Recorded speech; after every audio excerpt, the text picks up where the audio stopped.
is Courtney and I'm with C. Granny Bee Quilting. Today I want to show you something that I discovered that I hope will help you in making an off-sized diamond rectangle. I sew quilts for charities and orphans and often am making quilts out of scraps and making do with different sizes. Today I happen to be working on a quilt that was made out of scraps left over from another quilt, and they ended up being 5-inch squares. Well, I thought to myself, there's not enough here to really finish out the quilt, so I'm going to surround it with some diamond rectangles as well as some borders. But as I got to looking at my Diamond Rex tool made by Deb Tucker, I found that she has some finished sizes of 5x10 and 4x8 and so on and so forth, but I needed a diamond rectangle that was finished size of 9x4.5. Therefore, I had to do some creative math and some creative thinking to figure out how could I get a Diamond Rex out of the fabrics that I have for that size.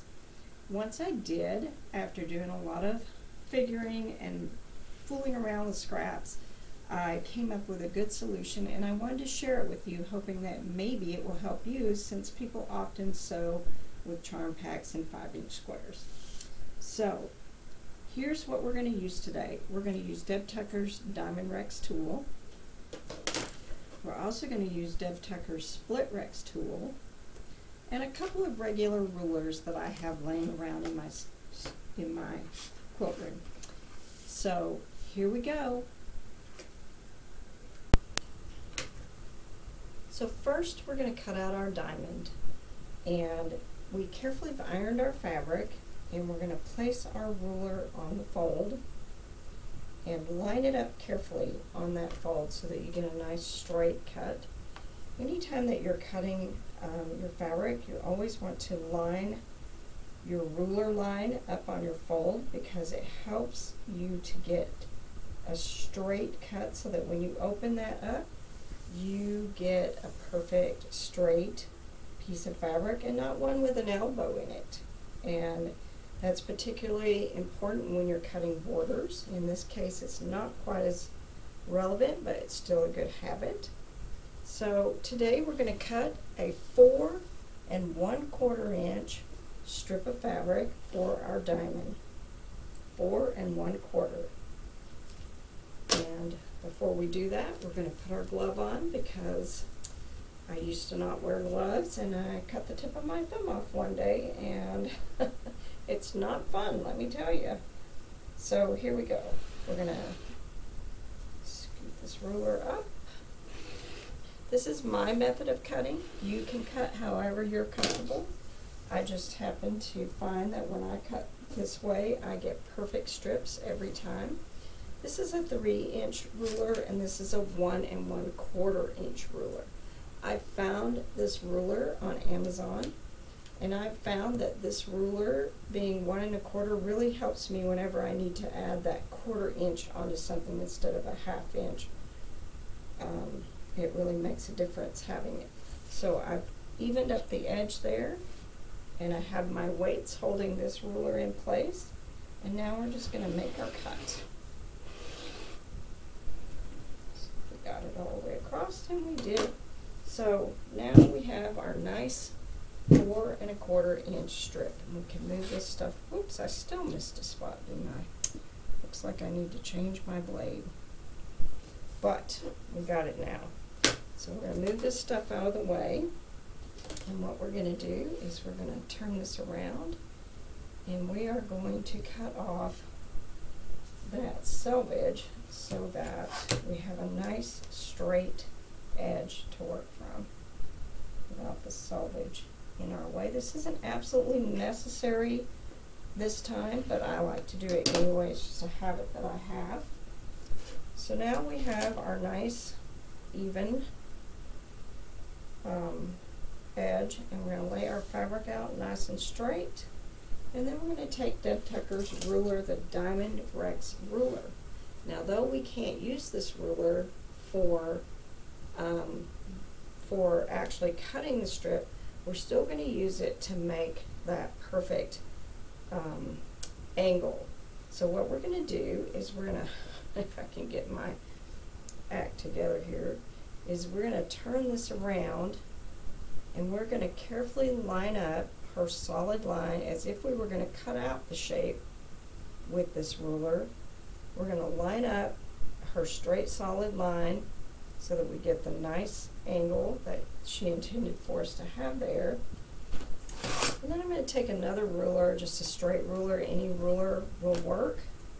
I like the little Creative Grids ruler because it's got the grippies on the back and I'm less likely to mess it up. So I'm going to make sure that it's butted up all the way across on that angle. And I usually like to take my weight again and put it over here on this ruler. Move some more stuff out of our way here. And once I have that in place, and this is completely lined up on that line, I'm going to take the Diamond Rex tool out of our way, and once again I'm going to take our 3" and our 1 1/4 inch, giving us 4 1/4, and I'm going to hold those in place while I cut a nice 4 1/4 inch diamond. Now if I had more of these to do, I would lay another 3" and another 1 1/4, but in this case I only need 2 diamonds. So I'm just going to pick these up and I'm going to carefully make this cut right here and move that out of the way, and there you have it. We have our wonderful 4 1/4 inch perfect diamond, 2 of them. Alright, so let's move those out of our way and we'll move on to cutting the outer portion of our diamond rectangle.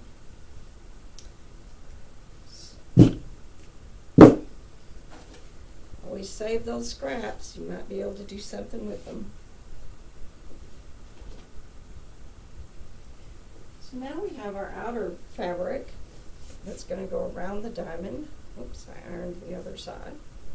So we're going to carefully, it's always good to iron your fabric because if you have wrinkles in your fabric, it's not going to turn out as well on your cuts, and you can have bobbles that will cause your piece to be out of whack. And so we press it out, and on the outer part of the diamond we need a 3 1/2 inch strip. So once again we're going to line our ruler up on that, on the folded edge, and we're going to get it carefully nice and straight, and we're going to lay that ruler over here. We're going to put this ruler up against it and still nice and straight, and lay our weights on that ruler and do our straight cut. Move that out of the way, and there you have it. We have our 3 1/2 inch strip for our outer pieces. Now if you tend to be heavy-handed with your seam, if your 1/4 inch seam tends to be a little on the big side, you may want to up that to 3 1/2. But for me, I have a scant 1/4 inch seam allowance guide on my machine, and so I trust that 3 1/2. I'm sorry, I said up it to 3 1/2. It already is 3 1/2. You might want to up it to 3 3/4 is what I meant to say. But for my purposes, 3 1/2 works perfectly. So what I'm going to do is trim again off our selvage, being careful that our line is lined up nice and straight. And I'm going to trim that selvage edge off.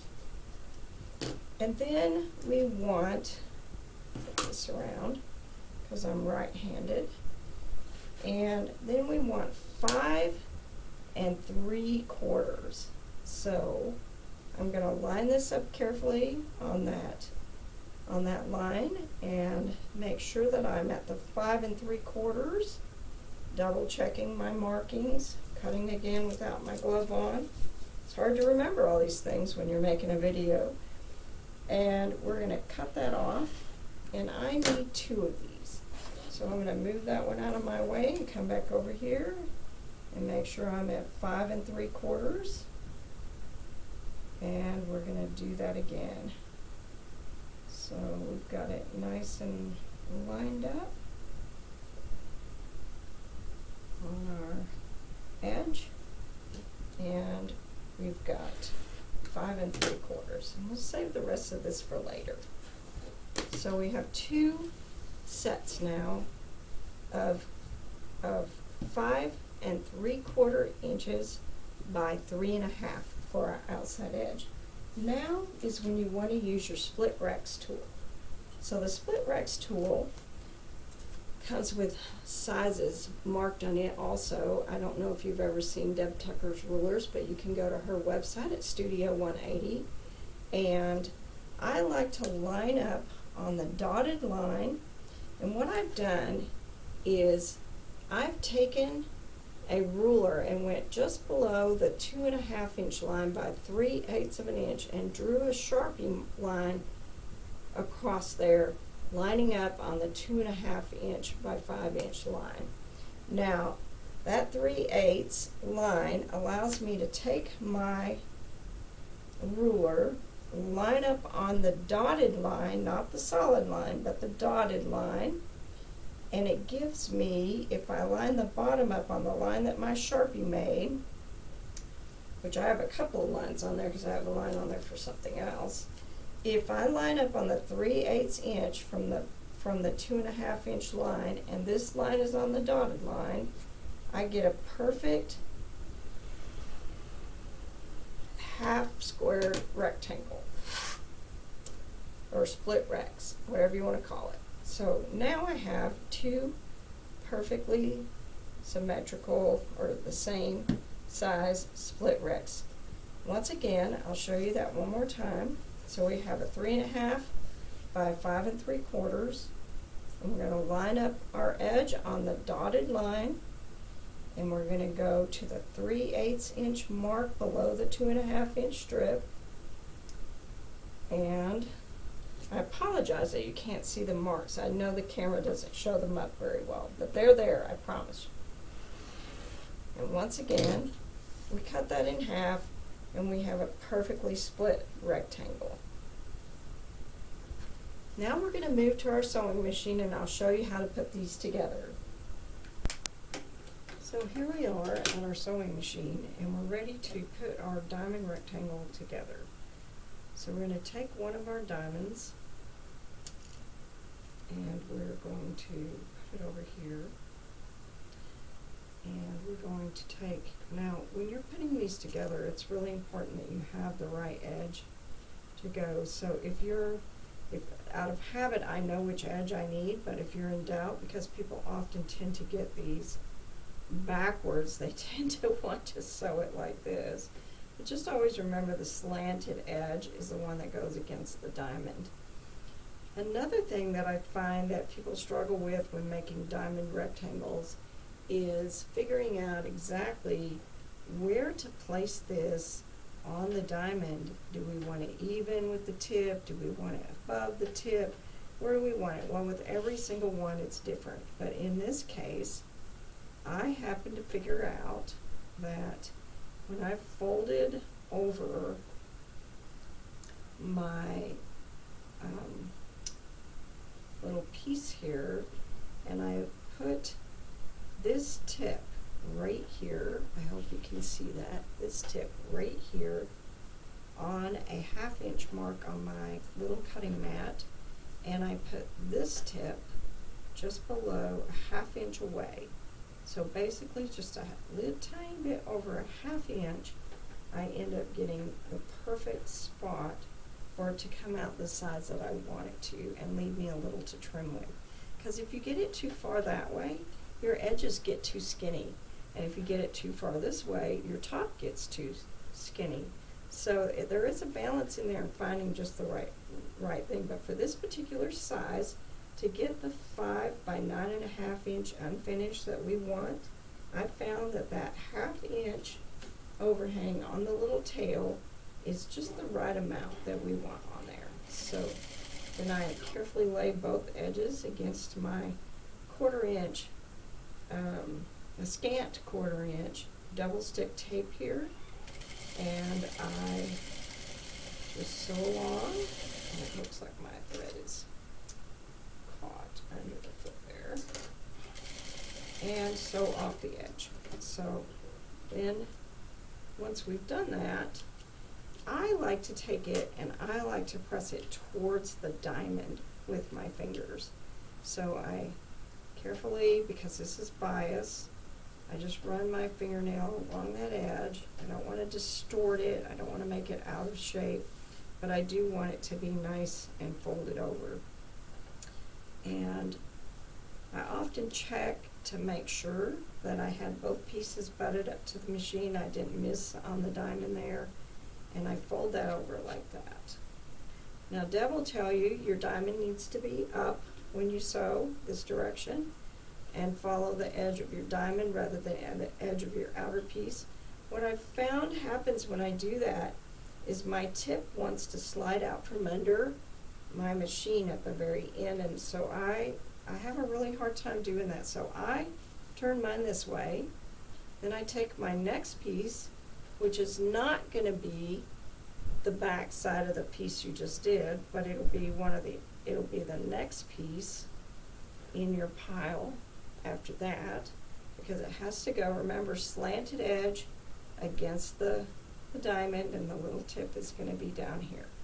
So once again, I'm going to lay this where I can lay this on my edge of my fabric of my diamond, and I'm going to carefully move this up until that little piece right there in the corner and this little piece are just a hair over a 1/2 inch apart. And that seems to give me the perfect amount, and I find that better than guessing at it and then having to rip it back out when it doesn't work. By the way, I tried this on scrap fabrics that I didn't want to use on something before I put it into my machine. Now when you're feeding it through the machine, let the machine pull your fabric through. Don't be pushing or pulling or stretching. Let your machine do the work. Just guide it so that it doesn't go away from your 1/4 inch set tape there. So once again, I press towards the diamond. Make sure it's nice and flat. And then I'm going to turn this around, and I'm going to take my little 1.5 inch ruler. I'm going to line it up with the outside edge of the diamond, very carefully lining it up all the way across with the outside edge of the diamond. And I'm going to cut off this excess. And it's a little thick right there through the seam, so you want to make sure your blade goes all the way through. Cut those little pieces off, discard them. We're going to flip it around. We're going to do the same thing. We're going to follow that little line on the diamond there. Make sure our ruler is perfectly lined up with the edge of that. And get it nice and flat so it will line up. And then we're going to cut off that little bit of excess. And this is going to reduce your bulk, and it's going to allow you to sew right next to your seam allowance folder there. And the reason I have such a long piece of tape, it's double stick tape that works really, really well. I know you can't see it because I have a piece of frog tape over it, but this double stick tape is just the right height to make a really good thing to butt my fabric up against. And I can peel it off if I need to and just put a new piece on, but it gives me that perfect height to butt 2 pieces of fabric up to and be happy with the fact that I get perfect scant 1/4 inch seam allowances. Now we're going to take that piece that we didn't need a while ago because it's the opposite. See, it's going to go here, and we're going to line this up, and this time we're going to line it up so that our tail is just a hair past this edge of this outer edge. And we're going to make sure we're lined up right on the edge, and we're going to take this piece of fabric over here, careful not to move it. Once I get it over here, I double check and make sure that my tail is a hair over that outer edge. And I'm going to sit my presser foot down on it. Oops, didn't get it lined up, sorry. So sometimes you have to realign once in a while. Put your presser foot down on it and sew across. And what that's going to do, by carefully lining that tip up, is that's going to allow us to, when we open it up, it's going to line up pretty much with this edge over here. Now, it'll be a little off up here, but we've got some excess that we're going to trim off, so no worries. And like I said, if your 1/4 inch seam allowance tends to get a little on the big side or maybe not consistent, you might want to cut yours to 6 inches long instead of 5 3/4, just to give yourself a little bit of extra there. And maybe make it, instead of 3 1/2 inches wide, make it 3 3/4 inches wide. So once again, we're going to put our little tail just a hair past the edge of that piece of fabric. Bring it over here. Make sure both pieces are butted up to the machine. Set the presser foot down.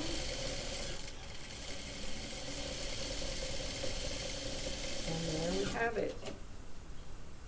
Now we'll take this over to the ironing board and we'll give it a good press. Now we've pressed out our nice little rectangle here. We're going to lay it back down on our little cutting mat, and we're going to take, I happen to have a really nice 9 1/2 inch Olfa ruler here. And what I've done, and again, you're not going to be able to see this on the camera, but on the back side of my ruler, I've taken a straight edge, and I've found the halfway mark, which is 4 3/4, and I've drawn the line on across between these lines for my 4 3/4 mark. And we know that 1/2 of 5 is 2 1/2, which we already have a dotted line for. So we have a 2 1/2 inch line that we're going to line up with the long tips. And we have a 4 3/4 inch line, which, as you can see, these lines don't go all the way across, so my little Sharpie marker line that I made really helps to get that where I can be sure that I'm lined up on my diamonds where I want to be. So my 3/4 inch line runs through these corners, and my 2 1/2 inch line runs through the long corners. And as you can see, right here, I must have gone over a little too far on that side because I barely left myself enough. In this case, that's the first time that's happened, but it is still enough. And because this is a 9 1/2 inch ruler, oh, I just moved it. Because this is a 9 1/2 inch square ruler, I'm able to make 3 of my cuts after I get this back in place. Sorry about that. There we go. Got it in place. And I'm going to take my little cutter, being careful to cut hard through those where they overlap.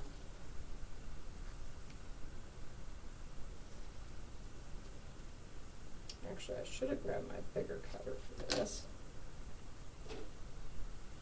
And then we're going to, keeping it in place, not bumping it, we're going to cut across the top.